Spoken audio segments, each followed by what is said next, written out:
Hello, my name is Gav Cross, and every Monday night on Twitch, live, I read a supernatural story. And tonight is one of those. I'm reading this live, though I've popped it onto YouTube. Thank you for joining in. You could join in live on Twitch if you want. There's people here, they're in the chat, they're absolutely smashing, and you'd be welcome. So tonight I'm going to read from the Roald Dahl's book of ghost stories, a selection of classic chillers chosen by the master of the macabre. I always found that word quite difficult to say when I was young. So I'm going to read Elias and the Draug by Jonas. Now, a couple of notes. A Draug is a sea monster who sails a half-boat with a crew of men lost at sea who have not received Christian burial. He who sees the Draug, according to Nordland superstition, will soon die. By Jonas, Elias and the Draug. There are some Dutch words in this, and I apologise for my pronunciations in advance. On Valholmen, down in Helgeland, there once lived a poor fisherman by name Elias, and his wife, Karen, who before her marriage had worked in the parsonage at Ulsterhaug. They lived in a little hut which they had built, and Elias hired out by the day in the Lofoten fisheries. Valholmen was a lovely but lonely island, and there were signs at times that it was haunted. Sometimes when her husband was away from home, the good wife heard all sorts of unearthly noises and cries, which surely boded no good. Each year there came a child when they had been married. 7 years there were 6 children in the home, but they were both steady and hard-working people, and by the time the last arrived, Elias had managed to put aside something and felt that he could afford a sixen, and thereafter do his Lofoten fishing as a master of his own boat. One day, as he was walking with a halibut harpoon in one hand, thinking about this, he suddenly came upon a huge seal sunning itself in the lee of a rock near the shore, and apparently quite as much taken by surprise as he was. Elias, meanwhile, was not slow. From the rocky ledge on which he was standing, he plunged the long, heavy harpoon into its back, just behind the neck. And then, oh, what a struggle. Instantly the seal reared up itself, stood erect on its tail, tall as the mast of a boat, and glowered at him with a pair of bloodshot eyes, at the same time showing its teeth in a grin so fiendish and venomous that Elias almost lost his wits from fright. Then suddenly it plunged into the sea and vanished in a spray of mingled blood and water. That was the last Elias saw of it, but that very afternoon, the harpoon, broken just below the iron barb, came drifting ashore near the boat, landing not far from his house. Elias had soon forgotten all about it. He bought his sixen that same autumn and housed it in a little boat shed he had built during the summer. One night, as he lay thinking about his new sixen, it occurred to him that perhaps, in order to safeguard it properly, he ought to put another shore on either side of it. He was so absurdly fond of that boat that he thought it only fun to get up and light his lantern and go down to look it over. As he held up his lantern to see better, he suddenly glimpsed on the tangle of nets in one corner a face that resembled exactly the features of a seal. It grimaced for a moment angrily towards him and the light. Its mouth seemed to open wider and wider, and before he was aware of anything further, he saw a bulky man-form vanish out the door of the boathouse, not so fast, however, that he managed to make out, with the aid of his lantern, a long iron prong projecting from its back. Elias now began to put 2 and 2 together, but even so he was more concerned for the safety of his boat than he was for his own life. In the morning, early in January, when he set out for the fishing banks with 2 men in a boat beside him, he heard a voice called to him in the darkness from a skerry directly opposite the mouth of the cove. He thought that it laughed derisively. "Better beware, Elias, when you get your femboring." Femboring, the famous Nordland fishing boat whose form had been perfected by centuries of experimenting. It was a long time, however, before Elias saw his way clear to get a femboring, not until his oldest son was 17 years old. It was in the fall of the year that Elias embarked with his whole family and went to Ranen to trade in his sixen for a femboring. At home they left only a little lap girl, but newly confirmed, who they had taken into their home some years before. There was one femboring in particular which he had his eye on, a little four-man boat, which the best shipwright thereabout had finished and tarred that very fall. For this boat he traded in his own sixen, paying the difference in coin. Elias thereupon began to think of sailing home. He first stopped at the village store and laid in a supply for Christmas for himself and his family, among other things a little keg of brandy. It may be that, pleased as they were with the day's bargaining, both he and his wife had one drop too many before they left, and Bernd, their son, was given a taste too. Whereupon they set sail for home in the new femboring. Other ballast than himself, his wife and children, and his Christmas supplies, he had none. His son Bernd sat at the stern. His wife, with the assistance of the second son, managed the halyard. Elias himself sat at the tiller, while the two younger sons, 12 and 14 respectively, were to alternate at the bailing. They had 50-odd miles of sea before them, and they had no sooner reached the open than it was apparent that the femboring would be put to the test the very first time it was in use. A storm blew up before long, and soon white-crested waves began to dash themselves into spray. Then Elias saw what kind of a boat he had.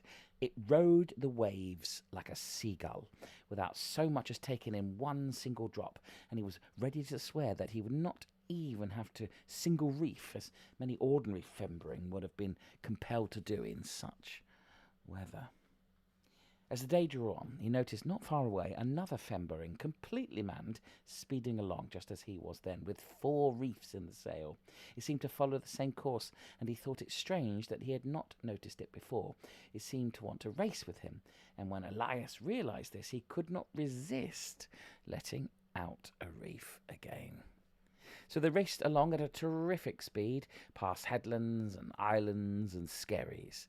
To Elias it seemed that he had never before sailed so gloriously, and the femboring proved to be every whit that had been claimed, the best boat in Ranen. Meanwhile the sea had risen, and already several huge waves had rolled over them, breaking against the stem up forward where Bernd sat, and sweeping out to leeward over the stern. Ever since dusk had settled over the sea, the other boat had kept very close to them, and they were now so near each other they could have thrown a bailing dipper one to the other had they wished. And so they sailed on side by side all evening in the ever-increasing sea. That last reef, Elias began to think, ought really to be taken in again, but he was loath to give up the race, and made up his mind to wait as long as possible, till the other boat saw fit to reef in, for it was quite as hard-pressed as he, and since they now had to fight both the cold and the wet, the brandy bottle was now and then brought forth and passed round. The phosphorescent light which played on the deck's dark sea near his own boat flashed eerily in the white crests around the stranger, which appeared to be ploughing a furrow of light and throwing a fiery foam to either side. In the reflection of this light he could even distinguish the rope ends in the other boat. He could also make out the crew on board in their oilskin caps, but insomuch as they were on the leeward side of him, they kept their backs turned and were almost hid behind the lofty gunwale as it rose with the seas.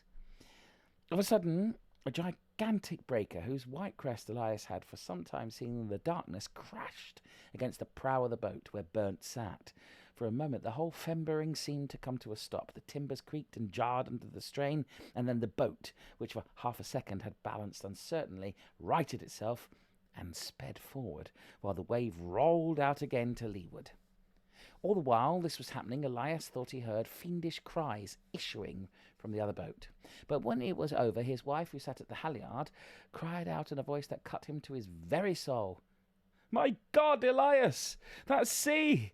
It took Martha and Nils!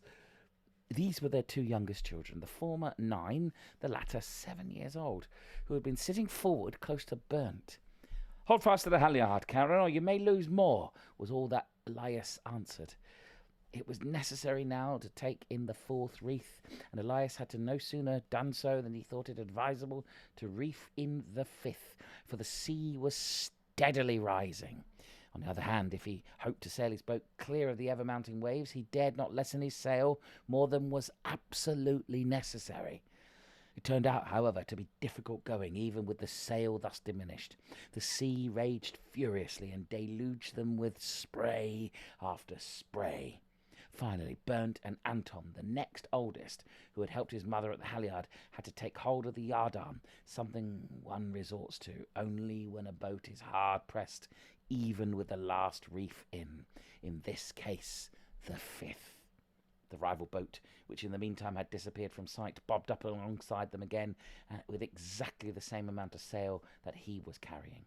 Elias now began rather to dislike the crew over there, the 2 men who stood holding the yardarm, and whose faces he could glimpse underneath their oilskin caps, appeared to him, in the weird reflections from the spray, more like spectres than human beings. They spoke ne'er a word. A little to leeward, he spied the foaming ridge of another breaker rising before him in the dark, and he prepared himself to meet it. He turned the prow slantwise towards it, and let out as much sail as he dared to give the boat speed enough to cleave its way through. The sea struck them with a roar of a torrent. For a moment the boat again careened uncertainly. When it was all over and the vessel had righted itself, once more his wife no longer sat at the halyard, nor was Anton at the yardarm. They'd both been washed a sea. This time, too, he thought he made out some fiendish voices above the storm, but mingled with them he also heard his wife's agonizing cries as she called him by name. When he realized that she had been swept overboard, he muttered to himself in Jesus' name and said no more.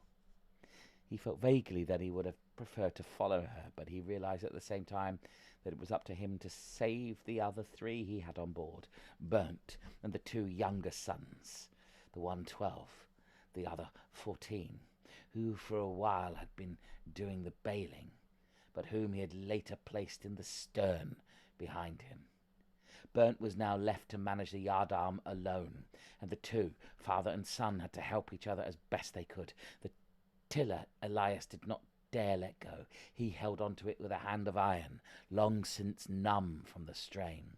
After a while the companion boat bobbed up again as before it had been momentarily lost to view. He now saw more clearly that before the bulky form that sat aft, much as he was sitting and controlled the tiller, projecting from his neck whenever he turned his back, just below the oilskin cap, Elias could clearly discern some 4 inches or so of an iron prong which he had seen before.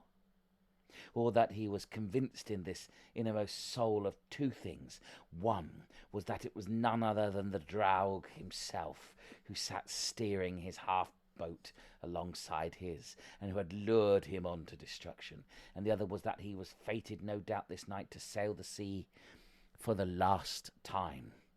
For he who sees the Draug at sea is a marked man. He said nothing to the others in order not to discourage them, but he commended his soul in silence to the Lord. He had found it necessary during the last hours to bear away from his course because of the storm, and when furthermore it took to snowing heavily, he realized that he would no doubt have to postpone any attempt to land until dawn. Meanwhile they sailed on as before. Now and again the boys aft complained of freezing, but there was nothing to do about that, wet as they were, and furthermore Elias sat preoccupied with his own thoughts. He had been seized with an insatiable desire to avenge himself. What he would have liked to do, had he not had the lives of his 3 remaining children to safeguard, was suddenly to veer about in an attempt to ram and sink the cursed boat, which still, as if to mock him, ran ever alongside him, and whose fiendish purpose he now fully comprehended. If the halibut harpoon had once taken effect, why might not now a knife or a gaff do likewise? He felt he would willingly give his life to deal one good blow to this monster, who had so unmercifully robbed him of all that was dearest to him on earth, and who still seemed insatiate and demanded more. About 3 or 4 o'clock in the morning, they again spied rolling towards them in the darkness the white crest of a wave, rolling towards them, so huge that Elias for a moment surely thought they were just offshore somewhere in the neighbourhood of breakers. It was not long, however, before he understood that it really was only a colossal wave. Then he thought he clearly heard someone laugh and cry out in the other boat, "There goes your fembering, Elias." Elias, who foresaw the catastrophe, repeated loudly, "In Jesus' name," commanded his sons to hold fast, and told them if the boat went down to grasp the osier band in the oarlocks, and not to let go till it had come afloat again. He let the elder of the 2 boys go forward to Burnt. The younger he kept close to himself, caressing his cheeks furtively once or twice, and assuring himself that the child had a tight hold. The boat was literally buried beneath the towering comber, and it was then pitched up on end, its stem higher above the wave, before it finally went under. When it came afloat again, its keel now in the air, Elias, Burnt, and the 12-year-old Martin appeared too, still clinging onto the osier bands. But the 3rd of the brothers had disappeared. It was a matter of life and death now. First of all, to get the rigging cut away on one side, they must be rid of the mast, which would now otherwise rock the boat from beneath, and then to crawl up onto the hull and let the imprisoned air out, which would otherwise have kept the boat too high float and prevented it riding the waves safely. After considerable difficulty, they succeeded in doing so, and Elias, who had been the first to clamber up, assisted the other 2 to safety. Thus they sat in the long winter night through, desperately clinging with cramped hands and numb knees to the hull, as one wave after another swept over them. After a few hours, Martin, whom the father had supported all this time as best he could, died of exhaustion and slipped into the sea. They had several times attempted to call for help, but realizing that it was of no avail, they finally gave it up. As the 2 thus left alone sat in the hull of the boat, Elias told Burnt he knew that he himself was fated soon to follow mother. But he had firm hope that Burnt would be saved in the end, if only he struck it out like a man. And then he told him all about the Draug, how he had wounded him in the neck with the halibut harpoon, and how the Draug was now taking his revenge, and would surely not give in until they were quits. It was towards 9 o'clock in the morning before the day finally began to dawn. Elias then handed over to Burnt, who sat at his side, his silver watch with the brass chain, which he had broken in pulling it out from underneath the close-buttoned vests. He still sat on a while longer, but as it grew lighter, Burnt saw that his father's face was ghastly pale. The hair on his head had parted in several places, as it often does just before death, and the skin on his hands were worn off from its efforts to hang on to the keel. Burnt realized that his father was near the end. He tried as well as the pitching of the boat permitted to edge over to him and support him, but when Elias noticed it, he waved him back. "You stay where you are, Burnt, and hold fast. I'm going to mother. In Jesus' name." And so saying, he threw himself backward down from the hull. When the sea had cut its own, it quieted down for a while, as everyone knows who had straddled a hull. It became easier for Burnt to maintain his hold. With the coming of daylight, new hope kindled in him. The storm moderated, and in the full light of day he thought he recognized his surroundings, that he was in fact drifting directly offshore from his own home, Foul Holman. He began crying for help again, but he really had Greater faith in tide he knew bore landward just before a projection of the island which checked the fury of the sea. He drifted nearer and nearer shore, and finally came so close to one of the skerries that the mast, which still floated alongside the boat, grated on the rocks with the rising and falling of the surf. Stiff as his muscles and joints were from sitting so long and holding fast to the hull, he managed with great effort to transfer himself to the skerry, after which he hauled in the mast and finally moored the femboring. The little Lap girl, who was home alone for 2 whole hours, thought she heard cries for help, and when they persisted, she mounted the hilltop to look out to sea. There she saw burnt on the skerry, the upturned femboring beating up and down against it. She ran instantly down to the boathouse, pushed out the old rowboat, and rowed it out to the skerry, hugging the shore around the island. Burnt lay ill under her care the whole winter long, and did not take part in the fishing that year. People used to say that ever after he seemed now and again a little queer. To sea he would never go again. He had come to fear it. He married the Lap girl and moved up to Malingen, where he broke new ground and cleared himself a home. And there, he is still living and doing well. Elias and the Draug by Jonas Lynn, from the Roald Dahl's book of ghost stories. What do you think? Let me know what you thought.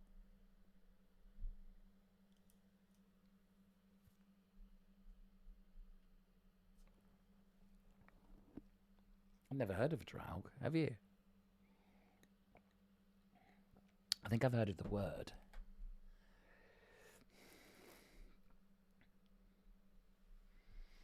But I didn't know what it was. And then there was that, the seal element, like a selkie element at the beginning. Interesting tale, said Barry. Interesting tale. What's that a euphemism for? Loopy Lou's here. Hello.